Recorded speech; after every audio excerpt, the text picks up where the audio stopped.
Now, we shall begin. You should answer the questions as you listen, because you will never hear the recording for the second time. Listen carefully and answer questions 1 to 4. Excuse me, I'm conducting a campus survey. Would you have time to answer a few questions? What's it all about? We're doing some market research for a new campus radio station starting in the next few months. That's okay. Sounds good. Great. I'll just work through this form with you. And if we could start with some personal background information? Sure. Right. If I could have your age, please. 26. Okay, good. And are you a student, teacher, or in another job? Well, I'm a tutor, but I'm also a postgraduate student, so I don't know what you might call me. What do you think?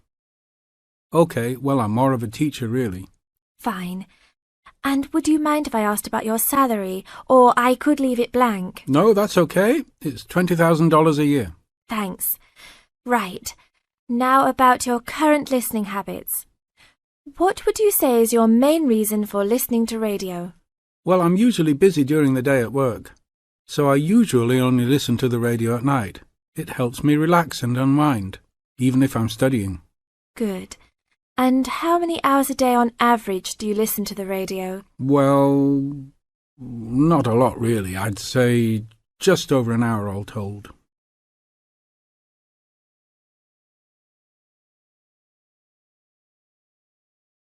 Now listen to the second part of the interview and answer questions 5 to 10. So, what are the 2 main times of the day that you listen to the radio? Well, for a little while around breakfast time, and then it tends to be later, after dinner, when I've finished any serious work I need to do. And what sort of radio programs do you like? I like the news, but I also like classical music. It helps me to relax. Fine. And turning to the new campus station, which type of programs would you prefer? I think the existing radio stations cater for my need for news. So I'd like to see programs about local information, providing a service to the campus community. And in the same vein, perhaps more for academic viewers, some lectures or relevant programs. I see. And if you had to give the new director some specific advice when they set up the station, what would you tell them? I think I'd advise them to be careful about the quality of the broadcasts. The sound system. There are a lot of radio stations and people can change their loyalty quickly if it doesn't meet their needs. I think they should do more of these kinds of interview too, talking with existing and potential customers. Oh, I'm pleased you think it's useful. Certainly, yeah. Good. Now, this station will not be fully funded by the university. So how often do you think it is tolerable to have adverts? I think, well, out of that list, I'd say every quarter of an hour. Of course, that's providing they don't last for 10 minutes each time. Oh, quite. And are you interested in attending any of the special promotions for the new station? Yes, I'd be happy to, as long as they're held on the campus or nearby. OK, I'll note that down. And finally, may we put you on our mailing list? Well, I'd prefer not, except for the information about the promotions you just mentioned. OK. Can I have your name and address? Of course. I have a card I can give you. Oh, great. And thanks a lot for your time, and we look forward to seeing you. Yeah, sure. Thanks.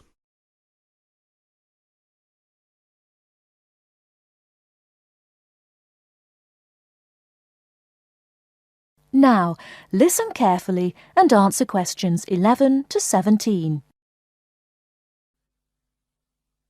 Good afternoon, everyone, and welcome to this short talk on the subject of fireworks.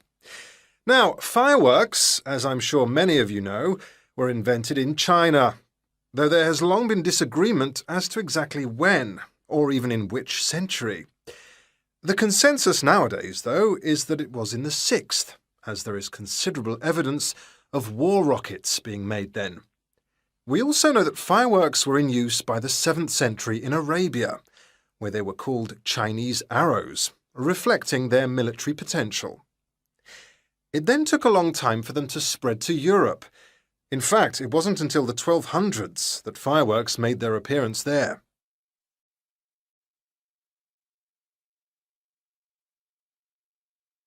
The basic ingredients of fireworks have changed little to this day. Their explosive capacity comes mainly from black powder, also known as gunpowder, which is produced from a mixture of charcoal, sulfur, and potassium nitrate.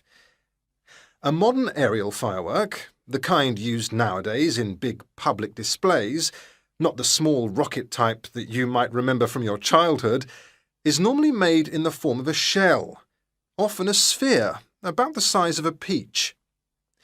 Inside the shell are a number of stars, surrounded by black powder, and running through the centre of the round shell is a charge that makes the firework explode when it reaches the desired altitude. This is known as the bursting charge. When this explodes, it ignites the outside of the stars, which begin to burn with bright showers of sparks. Since the explosion throws the stars in all directions, you get the huge sphere of sparkling light that is so familiar at firework displays. A shell of this kind is launched from a 75mm diameter mortar, which in some ways resembles the type used by the military. The mortar is a steel, or increasingly for safety reasons, shatterproof plastic pipe. This is likely to be 500mm long and sealed at one end. The other end is aimed at the sky, and at the bottom of the pipe, below the shell, is placed a cylinder containing black powder. This has a long fuse, which projects out of the tube. When this is lit, it quickly burns down to the lifting charge, which explodes to launch the shell. In so doing, it also lights the shell's fuse. The shell's fuse burns while the shell rises to its correct altitude and then ignites the bursting charge so it explodes.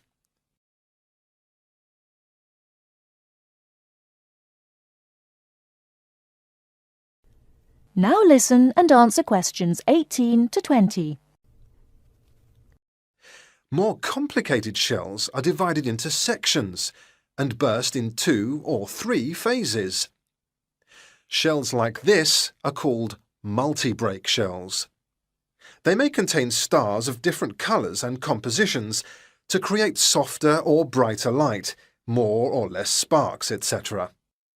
Some shells contain explosives designed to crackle in the sky, or whistles that explode outward with the stars. The sections of a multi-break shell are ignited by different fuses, and the bursting of one section ignites the next.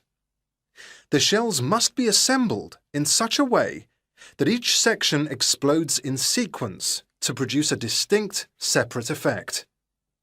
The pattern that an aerial shell paints in the sky depends on the arrangement of stars inside the shell.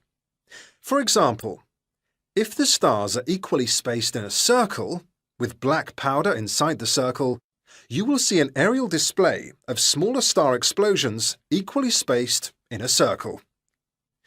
To create a specific figure in the sky, for instance a heart shape, you create an outline of the figure in stars inside the shell.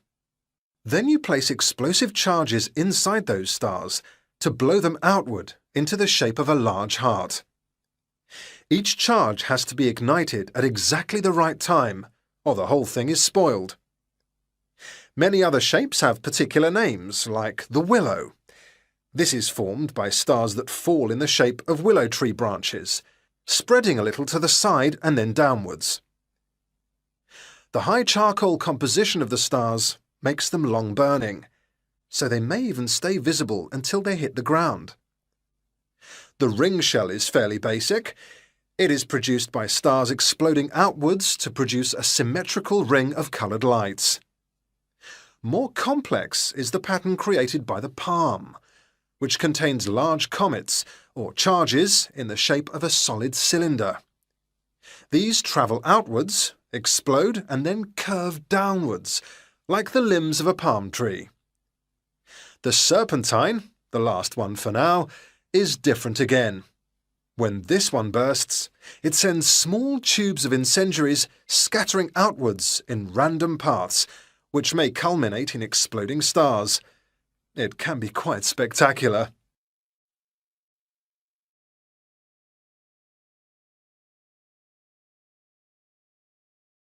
Now listen carefully and answer questions 21 to 26. Over the past 50 years, there have been some radical changes in medicine as it is known in the West. This is largely the result of vast improvements in technology, but also in the rising importance of alternative treatments. I have with me today Matthew East, a registered osteopath and a supporter of alternative techniques in healthcare. Matthew, can you tell us more about osteopathy? Well, perhaps the first thing I should say is that the term alternative is actually a little misleading, as I am referring to approaches and attitudes to health that were in common use long before Western medicine was established. I prefer the term natural. Anyway, I'll begin by telling you a little about osteopathy. Basically, osteopathy is the manipulation of muscles in order to alleviate stresses and tensions that lead to pain. Now, unlike Western medicine, osteopathy considers the whole body, not just the affected area, and this is a very important principle of natural remedies. The whole body must be considered before a course of treatment can be decided upon. You see, the aim of therapies like osteopathy is not only to repair the body, but also to get the body treating itself. And this does not come from treating the symptoms. To give an example, I recently treated a 2-month-old baby who was screaming all day and was even worse at night. The couple had taken the baby to their doctor, but the only advice they were given was that the baby would grow out of it. However, the real problem stemmed from a difficult birth, which put pressure on the baby's neck. After 10 minutes of gentle manipulation, the pressure was released, and within 20 minutes the baby was quiet and calm for the first time. This was achieved without drugs or operations. Avoiding such invasive methods of treatment highlights another of the differences between Western medicine and a more natural approach. You see, Western medicine often uses surgery in order to find a solution to problems that could have been addressed with simple remedies. A medical approach that looks closely at how essential an operation is before it is performed would offer patients a considerably less stressful method of treatment, not to mention the financial savings. Natural remedies actually amount to about 10% of the cost of a Western course of treatment.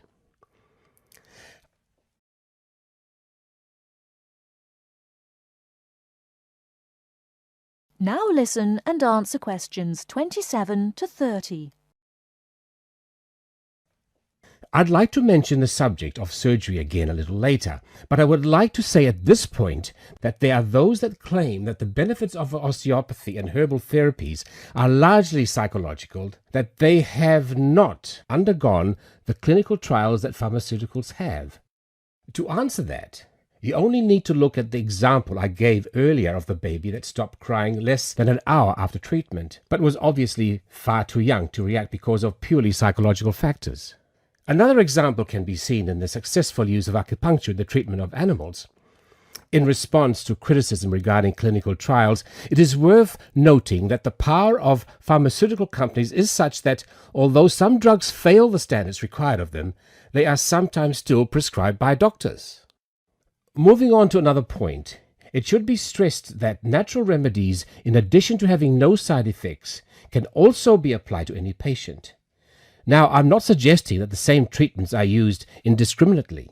Although natural remedies can be used with any age group, the treatment selected is very specific to the person. By this I mean that not only the general health of the patient needs to be considered, but also their habits, diet, and lifestyle in order to build a complete picture.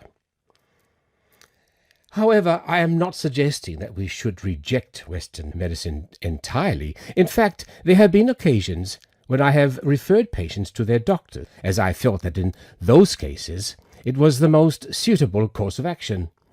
There are many situations in which it is by far the best option. Take emergency surgery, for example. Obviously, more natural remedies do not provide the speed required in such cases. The best solution would therefore be an open-minded combination of the two forms. Well, thank you very much, Matthew. That was a very interesting insight into natural treatments. Next week we'll be inviting Dr. Moore. That's Moore,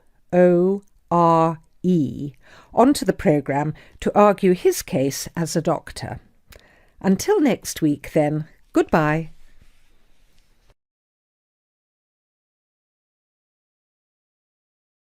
Now listen to the tape and answer questions 31 to 40. Welcome to your new home for the upcoming year. These dorm rooms are among the best in the nation and are the newest ones at this school. So I hope you will all learn to appreciate them and take good care of all the facilities here. I am Gina, and I will be residential advisor in this building for the year. Today I am going to tell you about some of the programs and facilities that are available to you. I will also be telling you the rules that everyone is expected to abide by. I will be asking you to give me your full attention for the next few minutes. I will first tell you about the facilities that are available to you. The dining facility is located on the first floor of the building. It is open 7 days a week from 7 a.m. to midnight. All the food offered to students is freshly made every day, and my own opinion is that the food is actually quite good. Feel free to come and grab a banana for breakfast or sit down with a group of friends for dinner. Although your meals are served buffet style, please do not waste food. All students are expected to clean their own tables after meals. In the basement of this building, there is a gym and recreational hall.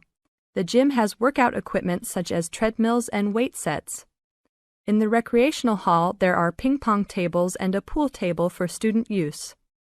You must sign in when using this equipment, and you will be held responsible for any damages or losses. The gym and recreational hall are open daily from 10 a.m. to 10 p.m. There is a kitchen located on the second floor of this building. Your dorm key will open this door. Inside there is a refrigerator, a microwave, an oven, and a stove. This room is open 24 hours a day, 7 days a week. If you decide to cook a meal, please be considerate to all the students and clean up after yourself. You can use some food in here, but please do not make a mess. Some students do end up having their food eaten from the fridge, so be careful. Don't leave anything that looks like it tastes really good. Do not leave pots and pans lying around in the kitchen. Please store these in your room. There are many programs being sponsored by our building this year. One of the most popular is our Saturday morning outings. In the past years, these trips have included going fishing, hiking, cycling, ice skating, and even going to the beach. There will be a listing of scheduled events coming out soon. The university sponsors these trips, so transportation will be provided. However, there are usually some costs associated, though they are usually minimal. Our building also has a volleyball team. All students who live in this building are welcome to join. Last year we won first place in the dorm league. Please sign up at the front desk if you are interested as soon as possible, as there are only 20 spaces available based on a first-come, first-served rule. The last things I want to talk about are the rules of our building. I know rules can be boring, but they are necessary to ensure the welfare of everyone living here. First, noise levels must be kept to a minimum after 11 p.m. Many students have early classes, so for those of you that have the luxury of sleeping until 10, please don't stay up late making lots of noise. Secondly, all visitors must sign in at the front door. Even if you have friends that are regular visitors, they must still always sign in. This rule is to prevent theft and robbery from occurring. Thirdly, alcohol and drugs are not permitted in this dorm in any place or at any time.